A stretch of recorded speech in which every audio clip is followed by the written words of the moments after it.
বন্ধুরা চলো আমি আজকে দেখাবো মাছের তেলের ঝুরঝুরি। মাছের তেল তো তোমরা সবাই খাও ঘরে যে যেমন করো, তা আমার স্টাইলে আমি আজকে তোমাদের সাথে শেয়ার করব। তো মাছের তেলে ঝুরঝুরি করার জন্য আমি যা যা নিয়ে নিচ্ছি, এখানে মাছের তেল আছে, কাঁচা পেঁয়াজ কুচো আছে ছোটো সাইজের দুটো, আর 7-8টা কাঁচা লঙ্কা কুচো, আর 4-5 কোয়া রসুন কুচো, আর 2 চামচ বেসন। তো চলো রান্নাটা শুরু করা যাক।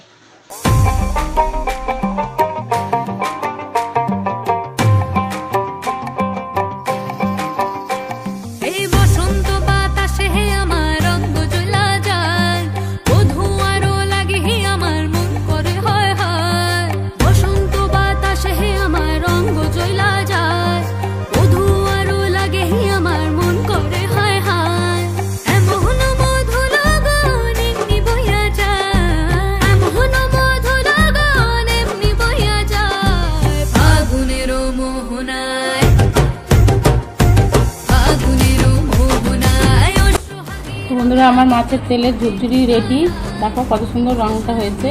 আর আমরা তো বাড়িতে অল্প লোক, তাই অল্প করেছি, তবে তোমাদের বাড়িতে যেমন মানে পরিবারের লোক সেরকম করবে।